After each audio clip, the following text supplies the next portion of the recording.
Compassionate, experienced, unwavering, approachable. These aren't just traits you want in a personal injury attorney. They're how clients describe the team at Habish, Habish, and Rotier. Right here in Madison, their attorneys are dedicated to guiding you through the complexities of the legal process with confidence and care, helping to calm the uncertainty and support your path to healing. For all types of personal injury cases, Habish is the name locals trust. Habish, Habish, and Rotier. National reputation, hometown service. Visit Habish.com or call 1-800-2-HABISH. Calling all Madisonians, musicians, and music lovers. Mark your calendars for Make Music Madison on June 21st. Make Music Madison is a free annual musical extravaganza performed by anyone and enjoyed by everyone. Every year on June 21st, over 2,000 cities across the globe celebrate Make Music Day. Here in Madison, we host the largest event in the country with more than 600 free shows across the city. Check out MakeMusicMadison.org for a listing of performers, times, and venues. This is CityCast Madison. I'm Bianca Martin, and here's what Madison's talking about. Today, it's the Friday News Roundup, and we are talking special election, protests, and summer festivities. Let's go. Joining me is our executive producer, Haley Sperling. Hi, Haley. Hi, Bianca. Happy Friday. Happy Friday. Friday. Friday. And our newsletter editor, Rob Thomas. Hey, Rob. I'm not going to say Friday, but happy Friday. Boo. Boo. I guess I did say it. So, yeah. Yeah, that's true. Trap myself. It cancels itself out. There you go. So I'm kicking us off this week to talk about a special election that's happening early next week, next Tuesday, June 17th, for a Madison-based seat on the Dane County Board of Supervisors. Special election, had to talk about it. It's got the word special in it and election. We can't be missing either of those things. So a seat opened early in District 1, which is located in our downtown Capital District. That seat opened when the county supervisor, Elizabeth Doyle, resigned this spring, sparking the special election. So Doyle had been on the board since 2019, but resigned from the role citing rising housing costs and an inability to live in her own district, which we talked about when we saw that. It's kind of alarming, right? So we'll circle back to that reality in a moment because housing has become a leading issue in this special election race. But first, what you need to know about the special election, need to punctuate that not everyone's going to be voting in this. This is for the residents of District 1. So District 1 is comprised of 7 wards, and those are the wards immediate to downtown and some of the surrounding wards that go down to Lake Monona, all along Law Park to John Nolan, some wards west of the Capitol, and then one ward that goes over to Lake Mendota, like just west of the Edgewater Hotel.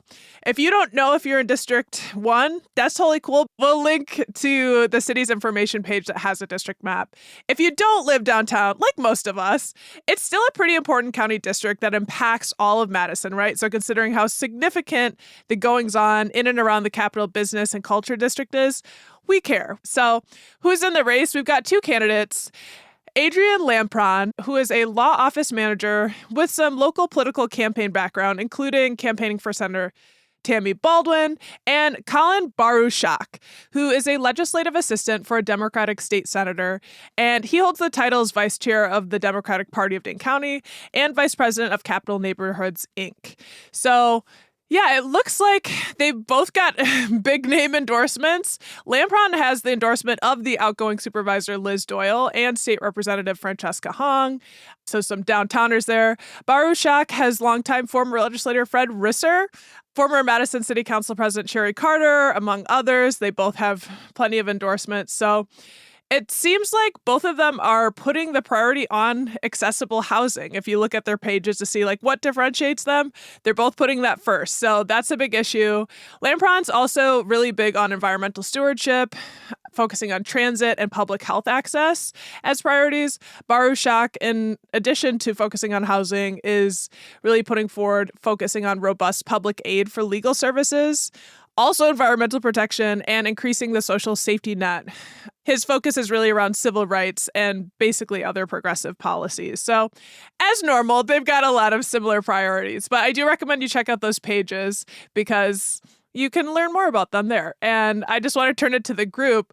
What do you guys think about this special election and the fact that housing is one of the top issues in this race? Well, I mean, we're not surprised at all about the housing being the top issue, right? Considering housing is literally the reason that we're having this election, right? I mean, we talked about it with Alder Dina Nina Martinez Rutherford about her not wanting to run for her council seat because she wasn't going to be able to find a place to live in her district, and seeing this happen on the Dane County board too. Like, it's alarming. It's alarming, and it's frustrating to see the people who want to literally serve and represent our community not being able to do so because they cannot afford to live downtown. And I mean, I don't live right downtown. It's expensive. Like, all of those apartments that are being built down there, they're really expensive. I mean, don't get me wrong.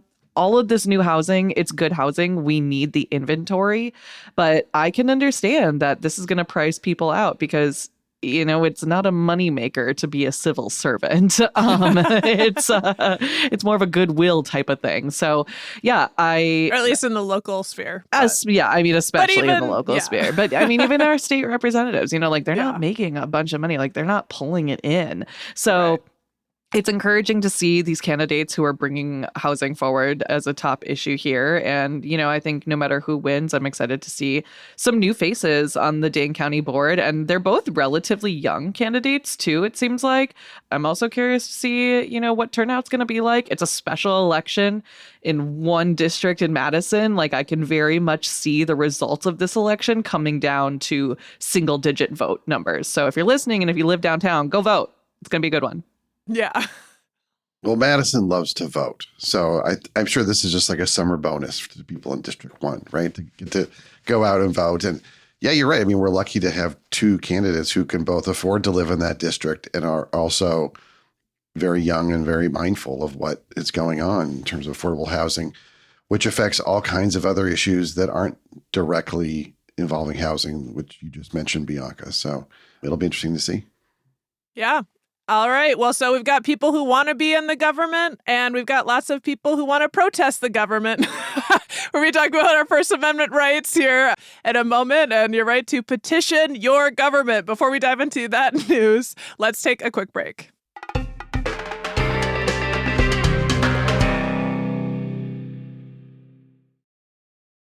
How does PwC take your company to the leading edge?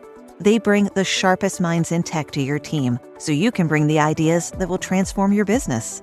They're passionate about your industry so you can walk into any room with every advantage. And they're with you every step of the way so you can know you're headed in the right direction. PwC builds for what's next so you can get there now.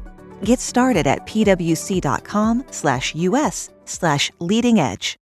You don't need to use an oversized AI model for everything, just like you don't need to use an axe to slice a cake. Find out how smaller models can deliver the right results and help cut AI costs up to 90% at IBM.com. The AI built for business. IBM. All right, so we went from a special election and talking about people wanting to lead us to people wanting to hold our leaders accountable. Haley, stuff is going down. Stuff is going down. It's set to go downtown. An estimated 15,000 people are expected to descend upon downtown for the No Kings protest this Saturday. And this event is one of nearly 2,000 protests that are happening around the world. And it's all in opposition to President Donald Trump. Literally, there are protests happening everywhere from Nome, Alaska to San Juan, Puerto Rico to Athens, Greece and beyond. Like, it is a worldwide movement. Organizers expect this to be the largest single-day action since Trump returned to office. And the timing of this protest coincides with a military parade happening in Washington, D.C. for the Army's 250th anniversary, which also happens to be Trump's 79th birthday, and Flag Day, for what it's worth. So a lot going on there, a lot to protest about. So The event, the 250th Army anniversary, has drawn a lot of criticism for its lavishness and price tag, which, according to the Cap Times, is ringing in at about $45 million. I don't know about you guys. It's giving like Game of Thrones Coronation Day to me. I don't know. I've been rewatching Game of Thrones recently, so maybe that's just on the mind. I'm thinking royalty, but $45 million for a parade. Like, what? What? Is that insane to you guys? Yeah, that's disgusting. Plus, like, I guess the, rolling tanks through downtown DC is going to like damage the streets. So they got to pay another $16 million to fix it all after it's all done. It's like people know we have military might. You don't need to prove it and damage your streets. Right. Yeah. The context there is Trump wants to bring in these big, they're like multiple tons weighing tanks as just this show of patriotism. But people are not about that because, like you mentioned, it's going to mess up the streets. Like literally, it's going to cost the city money to fix it. So in response, we have a protest. And organizers have called this event, quote, a national day of action in response to the increasing authoritarian excesses and corruption of the Trump administration. This event is being organized by the 50-51 movement, which, if you recall, is behind a few of this year's protests. And the meaning behind that name is 50 protests, 50 states, one movement. So 50501. A major aspect of this protest is its commitment to nonviolent action. Organizers have said repeatedly that they expect participants to de-escalate if met with resistance. And so in Madison, the event kicks off at noon on Library Mall with a quote, grassroots street circus dubbed Kick Out the Clowns, which is put on by the Women's March. Rob, you're laughing at this. I don't know what to expect from a grassroots street circus. Madison, something. Protest plus circus performers. That's our city. Yeah, I think that sums it up pretty well. The actual march is going to take place at 2 p.m., going from Library Mall down to the King Street corner of the state capitol and around the square, where local speakers who, quote, support democracy will give addresses to the audience. So, yeah, I don't know. What do you guys think? 15,000 people, it's a lot. Do you think Madison will show up for this event? Are we primed for a protest? It's been a little while, I feel like, since we've had a big one. The last big one was kind of back in April with that hands-off protest, which drew a few thousand people, estimates put it around 10,000 people. And the People's March following Trump's inauguration in January drew a few hundred people. So what do we think? Is now the time to get out and hit the streets? Well, that is up to each individual, but I do think that people are going to show out. A diplomatic answer. Yeah. I mean, everyone has their own proclivities and their own thoughts, but it's making me think of Monty Python and that quote, like, listen, strange women lying in ponds, distributing swords is no basis for a system of government. Supreme executive power derives from a mandate from the masses. Like, what is going on? There's just like dubious nature about sending out the National Guard. And I think it sends a message that not only is the world a target of our military, but Americans are. And I don't know that people like that very much. I certainly do not. Yeah, that's huge. I think that is a really big part, right? Is that show of military strength within the U.S. Like, we don't need to see this. But also in Madison, at least here on the east side, I'm reminded of our military strength almost every day when these jets fly over my house and I go outside and I scream at them.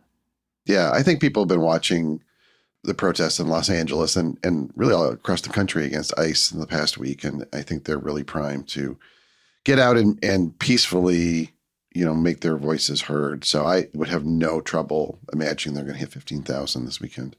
Yeah. And I'm glad you brought that up, too, because, I wanted to give a few points of thought for folks who are going out protesting because, as journalists, we have been given actual training on covering these events because they have escalated so severely in the past.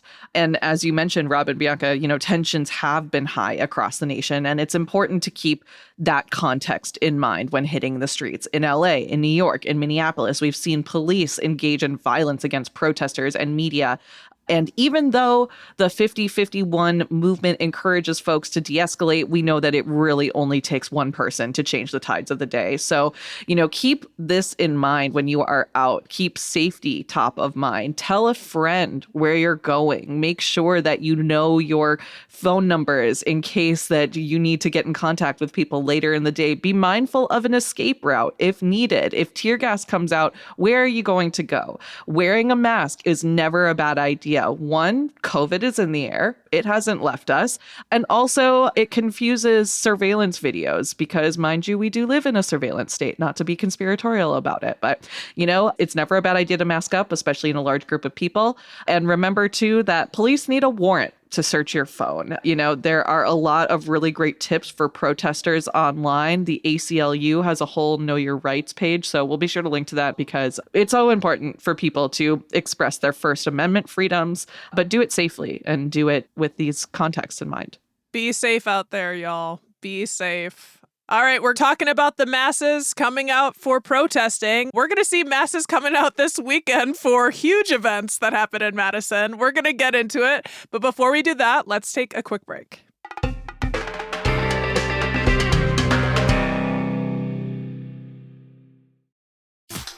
Smartwater Alkaline with antioxidant. 9.5 plus pH, now in cans. Refreshing. Made for every way you move. Should I run a marathon?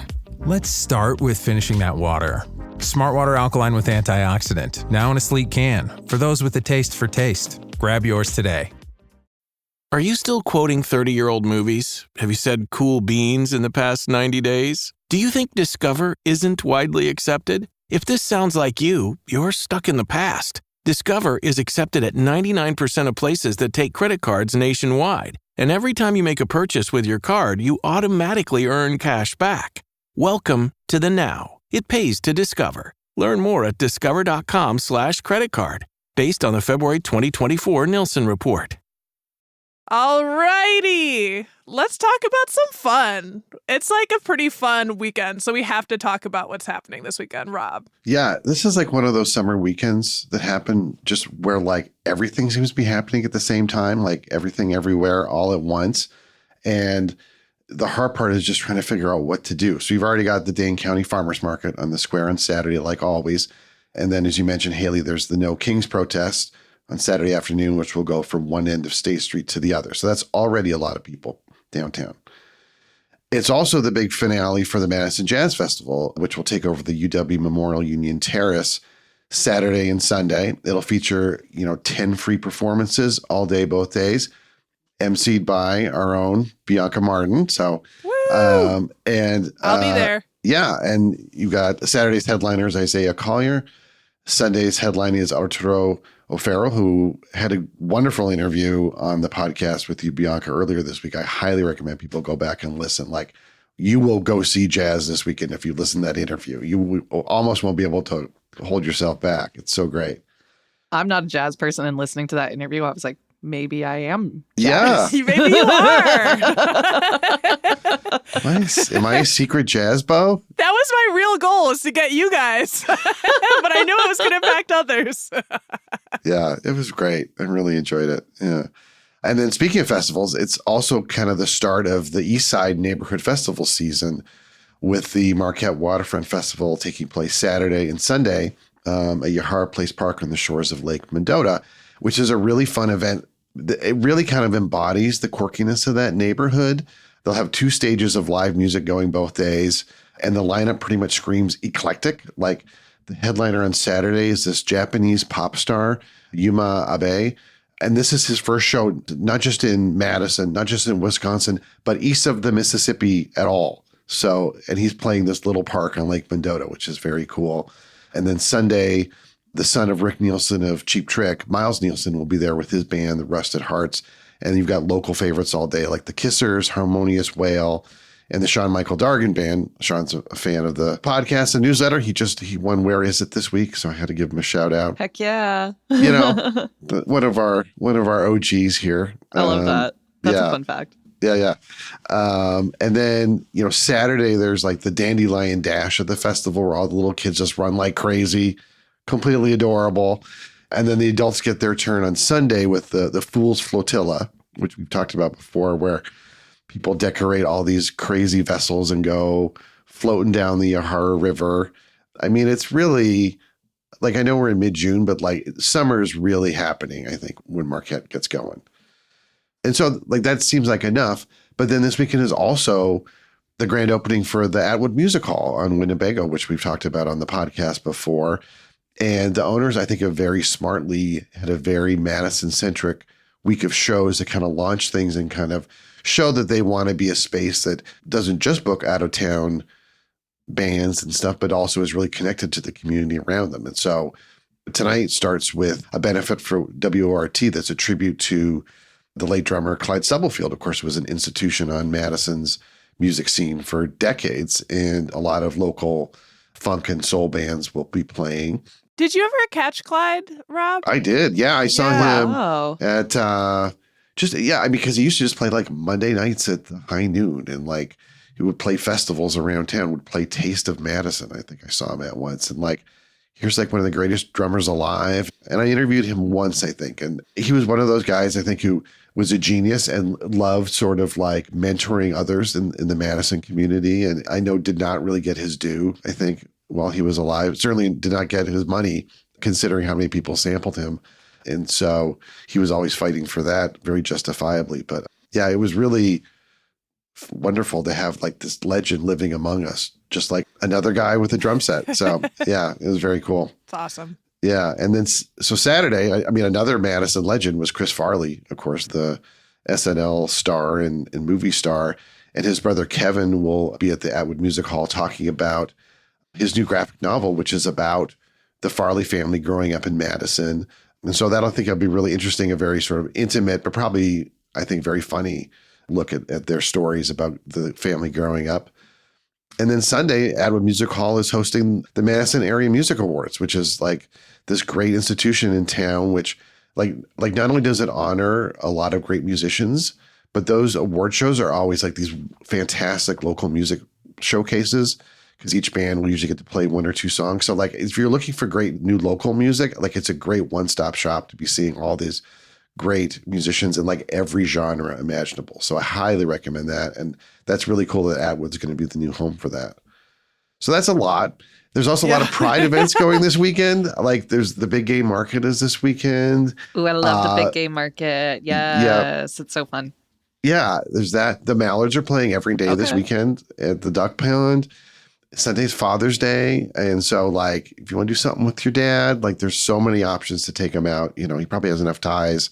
So yeah, I'm getting a little winded just talking about everything that's happening. And I don't know, do you guys have any things that jump out at you? It's like, oh, I want to do that this weekend. Bianca, I know you're pretty busy. I know. I'm like crushed because there are so many things that I would like to be at, but I'm like, I'll be at the Jazz Festival, might be at the Atwood Music opening, but this is a weekend to be outside and active in our community and to love Madison up.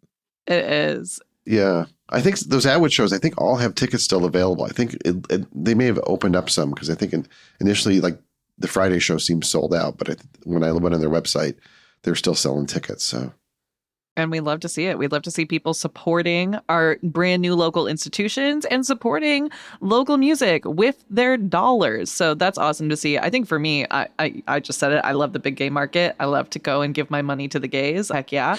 I know I said it on our June guide too. I really want to go see the Fool's Flotilla. I think it's so fun. I love Waterfront. It's one of my favorite festivals. I mean, I'm just an East Side girl, so I love all the East Side festivals. Not equally, but I do love all the East Side festivals. Interesting. I'm not going to tell you which one I like the most. Ooh, I want a ranking at some point. Maybe we should do that. Maybe we should do that. So there's so much going on. It's so much fun. And there's so much goodness to shout out in our city right now, right? Yes, there's a lot of goodness, and our neighbors are letting us know. You neighbors out there listening, thank you for writing in. We've got more shout outs to give. So let's just roll into our member shout outs. This is neighbor Moses M., who is shouting out the American Parkinson's Disease Association Wisconsin chapter. We're putting on a charity golf outing and party open to the public at Capitol Brewery in Middleton, June 22nd from 1 to 3:30 p.m. Golf? That sounds fun. That sounds fun. Let's get outside and be at Capitol Brewery. And for a great cause. Why not? Yeah. Sam W. pointed out this video series called From the Front Row, which I was checking out yesterday. It's really cool. It's this video series of live performances captured at really unique venues in Wisconsin, including the Burr Oak and the Shitty Barn Sessions. It's really cool. You should check it out. Yeah, that sounds really, really interesting. I also kind of just love that you can experience the show if you're not there, right? Exactly. Just kind of brings this new level of accessibility, but still intimacy to it. Moving on with our shout outs, Ross L. shouted out one of my favorite spots, the Mediterranean joint, which is near the infamous Hairball intersection. It's pretty great. Ross says that their kids like the Greek fries with garlic aioli. I love pretty much everything on that menu. You really cannot go wrong. I love their pitas and their falafels and their grape leaves and their baklavas, and it's so good. And those guys, they're just so sweet. Like they're just really nice guys. So yeah, shout out to the Mediterranean joint. They're also one of the places that's open a little bit later during the week too. Not like late night, but they've said in the past like they serve a lot of like nurses getting off their shifts and whatnot too. So yeah, awesome spot. You can brave the Hairball intersection. Go get yourself a nice gyro. Yes. Anyone who's serving the nurses has a gold star from me and from CityCast Madison. These are amazing shout outs. And if you're listening thinking, I want to do a shout out, if you want to give a shout out of your own, you can. All you have to do is head to membership.citycast.fm and sign up for our Neighbors program. It's $10 a month or $100 a year, and it's the best way to support our work in the community. So big thanks to all of our current neighbors. We'll see y'all out in the community, I'm sure. And thanks for loving what we do. We love you guys. And yeah, if you love us, there is still another way to support us because, hey, guess what? It is Best of Madison season, and we are in it to win it, y'all. We are going for a 3-peat. Pew, pew, pew, pew, pew. I don't know. Do sound effects. Swish. Yeah, lots of options there. We are sports ball sound. Sports ball sound all around. We are honored to say that CityCast Madison is in the running for Best Local Podcast and Best Local News Website. It is the final voting round. It is happening now through the end of the month. So will you guys help us take home the gold? Third year in a row for the podcast. Head to our show notes for a link to the voting site, or you can just go to Madison Magazine's website for more information. If you can't support us financially, this is the next best thing to do because we love winning. And we've done it before and we want to do it again. Like I said, in it for a 3-peat. Let's go. I really want this for the podcast. I want this for the newsletter. We're up against some tough contenders this year. So go out, show your votes. And while you're at it, vote for some of your other favorite local joints out there.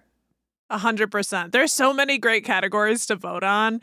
And yeah, we love winning. We love winning for you. Like this is us together, everyone in the hood.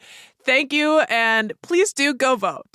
All right, y'all. That's the end of our Friday News Roundup this week. Thanks for rounding up the news. Haley Sperling, see you later. See you later.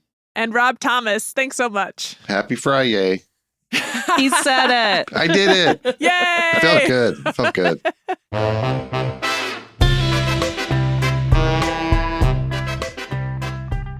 That's all for today here on CityCast Madison. I'm Bianca Martin, your host. We're produced by Jada Siri Ramos, Noah Snyderman, Elizabeth Kama, and Selena Saya Reynolds. Haley Sperling is our executive producer. Our theme music is by Carl Christensen. Additional music this week by Ron Wasserman from Triple Scoop Music via Getty Images. Rob Thomas is our newsletter editor, with help this week from Adrian Gonzalez. Don't forget, you can always get more news delivered right to your inbox by subscribing to Madison Minutes. And if you enjoyed today's show, why not share this podcast with someone who likes to fight for your right to party and to live peacefully and vote and be happy where you are. All right, we want good things for ourselves, and that's not crazy. All right, see you back here Monday morning with more stories from around the city. And until then, make the most of this weekend.